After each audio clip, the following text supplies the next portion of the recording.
Hello everybody. So in this tutorial I'm gonna explain the concept of virtual hosts of FTP and Apache. So basically Apache is a web server, so you can use it to configure your web server, and FTP for a file server. So virtual host is basically used when you would like to set multiple websites within the same server. So I'm going to use Apache2 as the web server and vsftpd as the FTP server. And I'm going to use Red Hat operating system. So this is my virtual machine. Okay, so first thing you guys should do is to install vsftpd and httpd. So yum install httpd ftpd. This shouldn't take too long.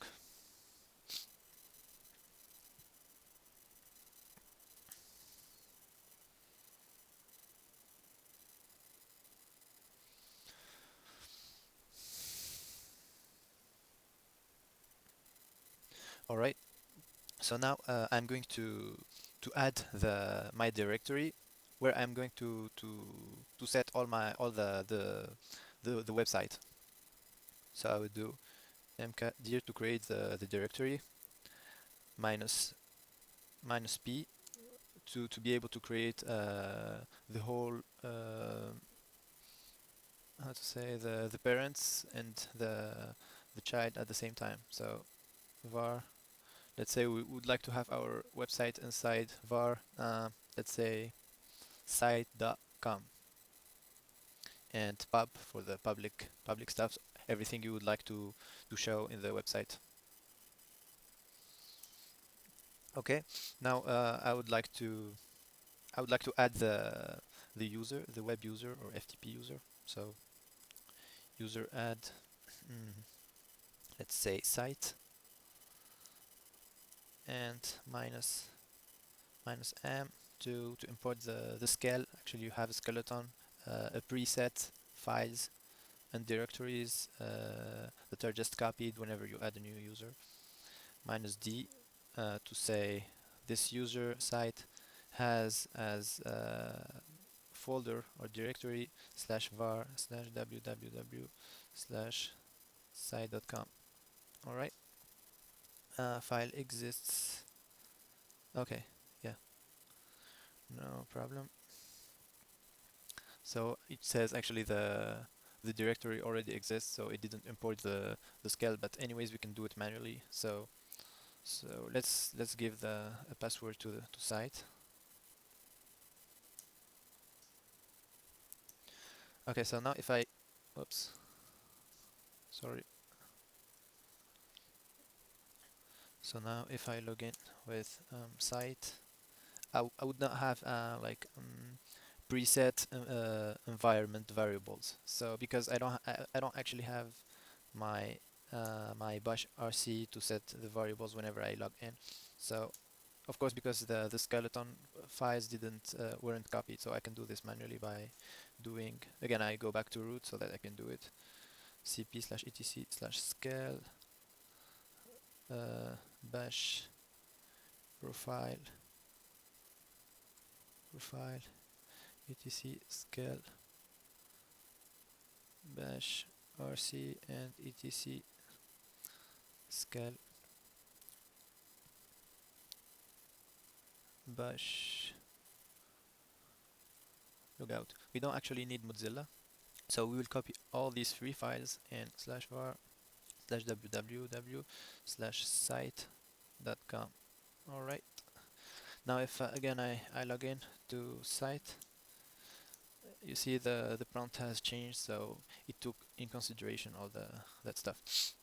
Okay, now I would go back to root and change the owner of the directory to FTP, because right now if I do ls minus l slash var slash www slash I would find site.com, which belongs to root, and everything inside it belongs to root. So if I do /own -r for recursivity, so that all the files inside site.com will be will belong to site. So site, this is the user. Site, this is the group, which is the same by default. /var will give this user /var /www site. All right. So now I'll create the, let's say, the file that's going to be seen as default. Let's say your index.php or index.html. So I would do nano or vi or gedit, whatever. /var /www site public and index.html. Let's just try it. HTML.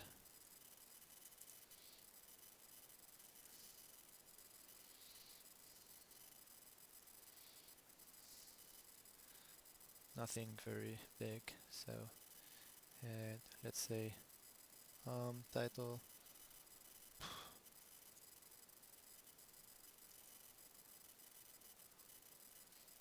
Site.com body.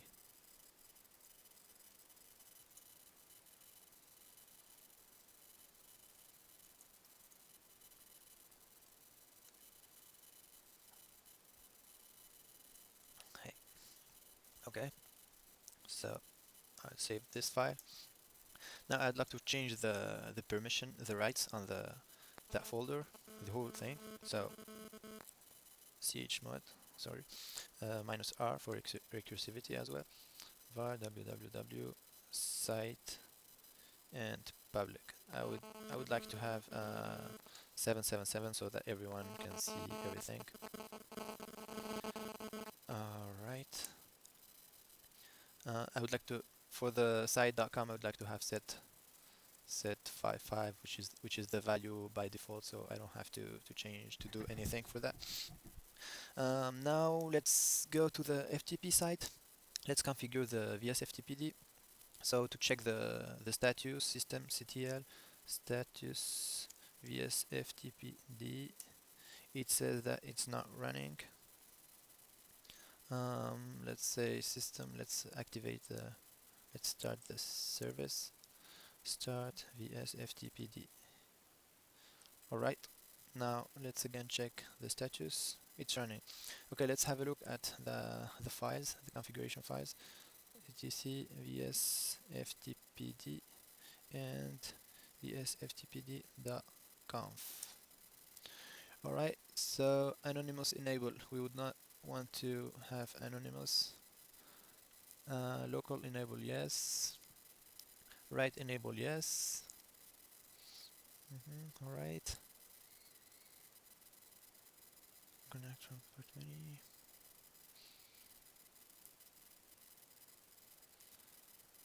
Shoot local user. Yes, we would like to shoot. It means that you put the local users in jail.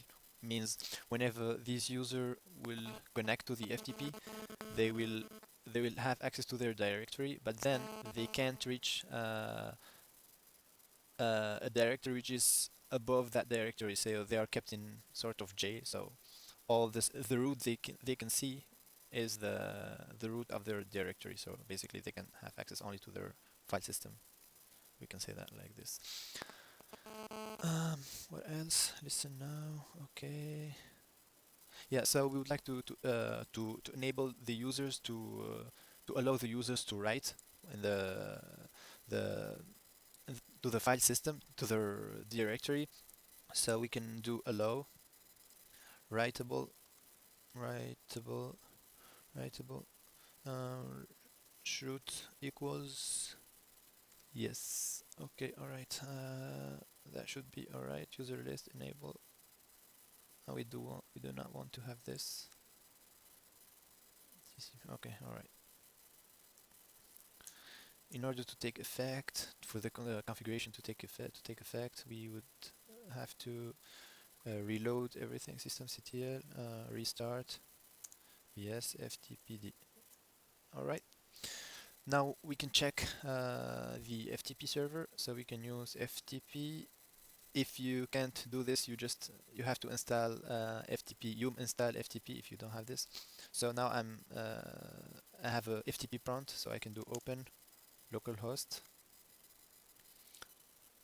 or 127.0.0.1. Then let's say site and site. Okay, so login successful. If I do ls, I would see that I have public. I can access CD public. All right. So sometimes you might experience some problems with this whenever you don't have whenever the SE Linux is not well configured, which is quite often. So all you have to do is set enforce 0 so that you deactivate the SE Linux. Okay, alright, now let's go to configure the HTTPD. So Apache2 HTTPD server. So nano slash etc slash HTTPD conf. Alright, HTTPD.conf. Listen 80, so this is the port you're going to listen to, server port. Include conf module D. Okay, alright.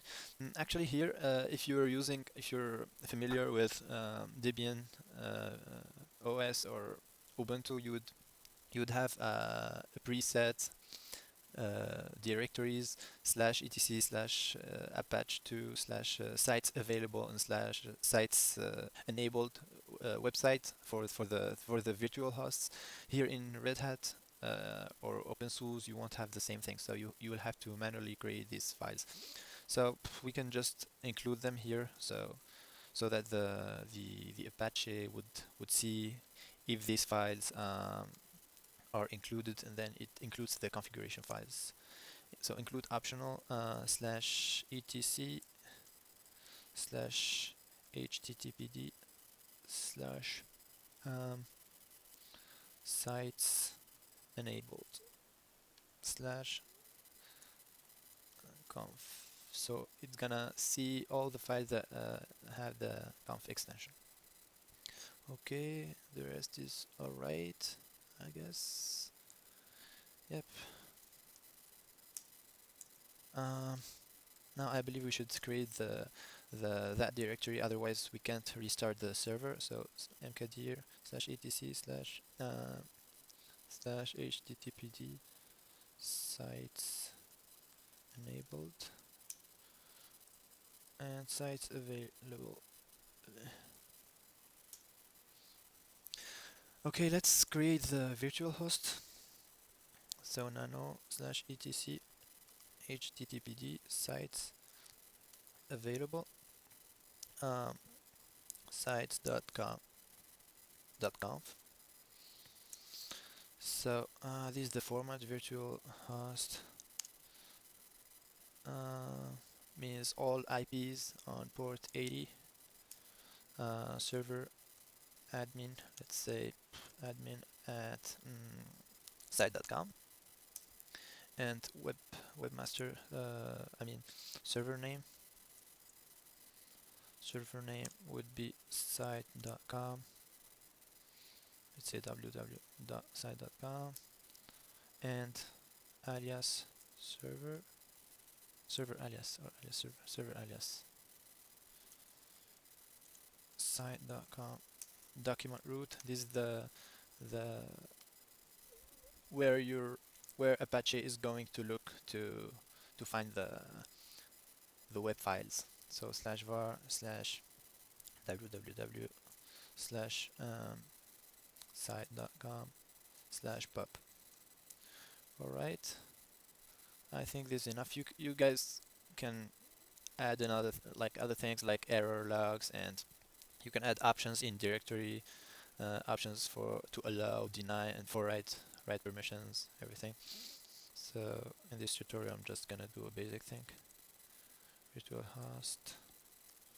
All right, this should be okay. So system, just to load the new configuration. So restart HTTP alright. Status. Okay, it's running. So I would like to, well, I created the sites.com, but I actually don't own the names, the name, the DNS. So I'm just gonna do it on my machine. So it won't be a dynamic name server, just a static one. So I will change it in /etc/hosts, so that my machine won't look to uh, remote server, DNS server. Okay, I'll just do site.com, www.site.com. All right. So now we should link the available site to the enabled site. So ls minus s, symbolic link, slash etc slash httpd sites available site.com slash etc httpd sites enabled sites.com.conf. Okay, so now I should restart the server, the Apache, so that it will take in consideration the changes we've made. So systemctl restart httpd. Alright, it works. And now we should check if everything works. Okay, so site.com, and it works. Okay, thank you very much for watching, and have an awesome day. Bye.